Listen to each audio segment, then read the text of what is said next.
আসসালামু আলাইকুম। কেমন আছেন আপনারা সবাই? আশা করছি আপনারা ভালো আছেন। আমিও আলহামদুলিল্লাহ ভালো আছি।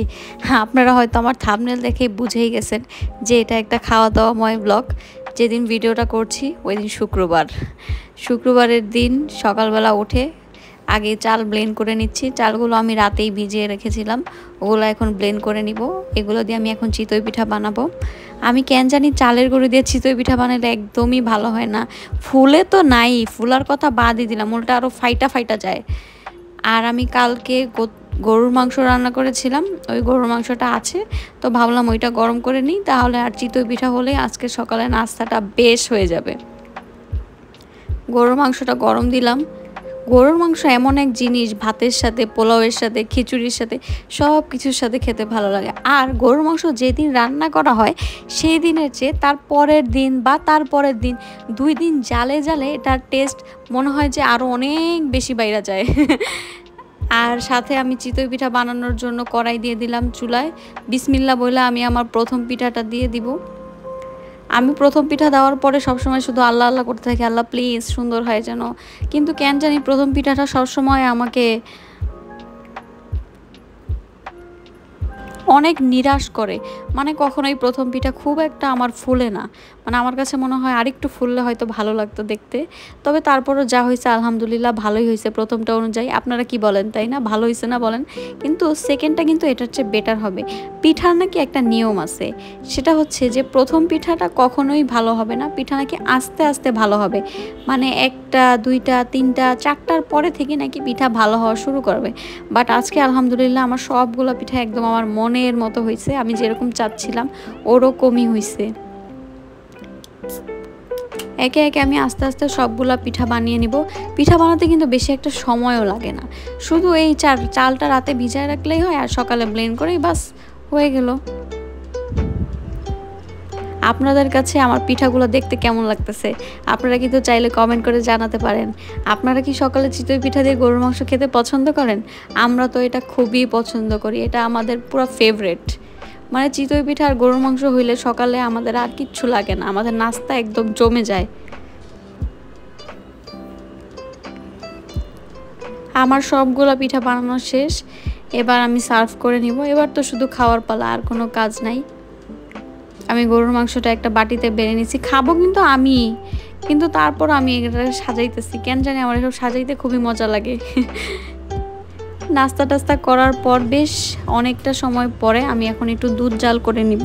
সেমাই রান্না করব, এই জন্য একটু দুধ জাল করতেছি।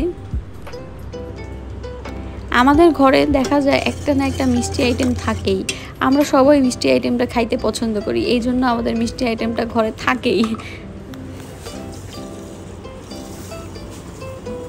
সেমাইটা আমি যেটা আজকে রান্না করতেছি সেটা ঘি দিয়ে ভাজাই, এজন্য আমি আজকে আর এক্সট্রাভাবে ঘি দিয়ে ভাজবো না। তবে যখন যেই সেমাইটা আমি কিনি ঘি দিয়ে ভাজা ছাড়া থাকে, ওগুলো আমি সব সময় বাসায় এনে ঘি দিয়ে হালকা একটু ভেজে তারপরে দুধে ভিজাই। আমার কাছে মনে হয় এটাতে ফ্লেভারটা বেটার হয়।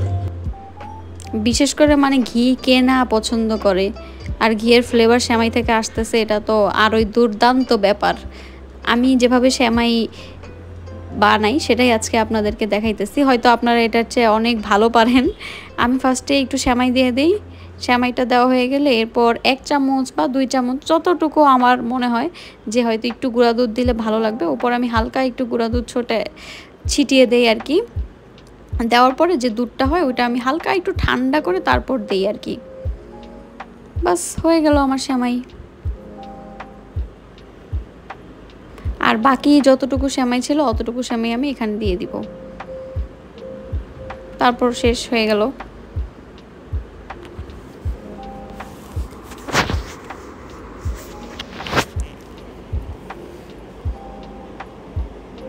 আমি ক্যামেরাতে কিছু একটা শ্যুট করতেছিলাম, ইহান সামনে চলে আসছে।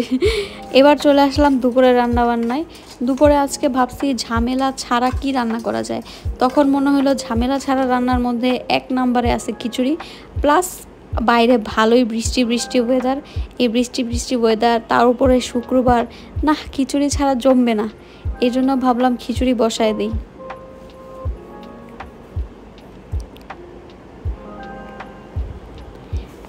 একটা ভাইয়া আমাকে বেশ কিছু ভিডিওতে কমেন্ট করেছেন যে উনি আমার হোম ট্যুর দেখতে চান। ধন্যবাদ ভাইয়া আপনার কমেন্টের জন্য। ইনশাল্লাহ যদি কখনো আরও বেশি কমেন্ট পাই বা কারো আরও বেশি কয়েকজনের মনে হয় যে তারা আমার বাসা দেখতে চায়, তাহলে ইনশাল্লাহ আমি হোম ট্যুর ভিডিওটা করব। আসলে আমার কাছে মনে হয় না হোম ট্যুর করার মতো কোনো কিছু আমার কাছে আছে, বা মানে কোনো স্পেশাল কোনো বাসা আমার। তারপর আপনি দেখতে চেয়েছেন ভাইয়া, ইনশাল্লাহ যদি কখনো সময় হয় বাসাটা আরেকটু গোছাই, একদিন আপনাদের অবশ্যই হোম ট্যুর দিব আমি। চাল ডালগুলো আমি একসাথে এখন ধুয়ে নিচ্ছি। চাল ডাল সবসময় আমি 3 বার ধুই, জানি না ভিডিওতে 3 বার আসতেছে না, কিন্তু আমি সবসময় 3 বার ধুই। আমার হাতটা একটু কালকে পুড়ে গেছিল, ওইটা একটু দেখা যাচ্ছে। রান্নার কাজ যারা করে তাদের হাত পোড়া এগুলো তো একবারই নর্মাল ব্যাপার, এখন এগুলো আর গায়েও লাগে না, হালকা পাতলা একটু তেলের ছিটা কিছু যায় আসে না। আমি একটু পেঁয়াজ ভেজে নিলাম, ভেজে নেওয়ার পর এবার আমি এটার মধ্যে আদা রসুন দিয়ে দিব। খিচুড়ি তো বেসিক রান্না, সবাই পারে।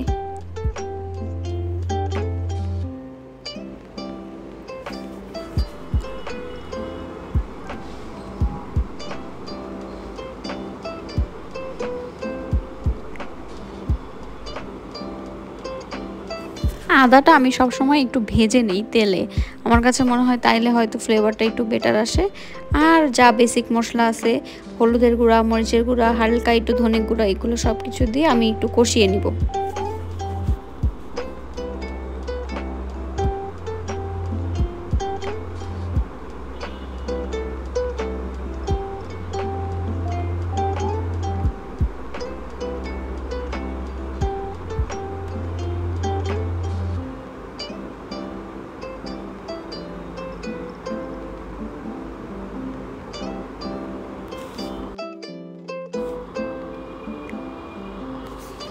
যখন তেল ভালো মতো কষানো হয়ে যাবে মশলাগুলো, তখন আমি চাল ডাল ধুয়ে দিয়ে দিব। আমি আজকে ইউজ করতেছি মসুরের ডাল, মুগ ডাল, পোলার চাল, আর আমার কাছে কিছুটা বুটের ডাল ছিল সিদ্ধ করা। আমি কি করি, বুটের ডাল কিনে আনলেই ওটা সিদ্ধ করে ডিপে রেখে দিই, কারণ নাইলে পোকেও ধরে যায়। তারপর বুটের ডাল তো এত বেশি খাওয়া হয় না আমাদের, দেখা যায় পোকে ধরে যায়, পরে আর খাওয়া যায় না। দু একটা ডাল ভালো থাকে, বেশিরভাগই পোকা পোকা হয়ে যায়। এই জন্য আমি সিদ্ধ করে ডিপে রেখে দিই, যখন আমার দরকার হয় সাথে সাথে আমি একটু ওভেনে হালকা 2-4 মিনিট একটু মাইক্রোওয়েভ করে তারপর আমি বের করে ফেলতে পারি। এটা আমার কাছে অনেক কনভিনিয়েন্ট মনে হয় আর কি। এই সব কিছু দেওয়া হয়ে গেলে এবার আমি চালটাকে খুব ভালো করে ভেজে নিব।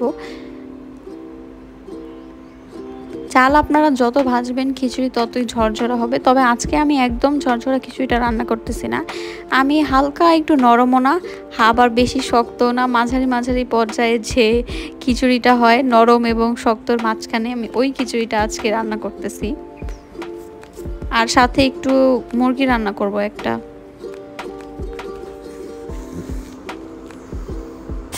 চাল ভালো মতো ভাজা হয়ে গেলে এবার আমি এটার মধ্যে পরিমাণ মতো পানি দিয়ে দেব।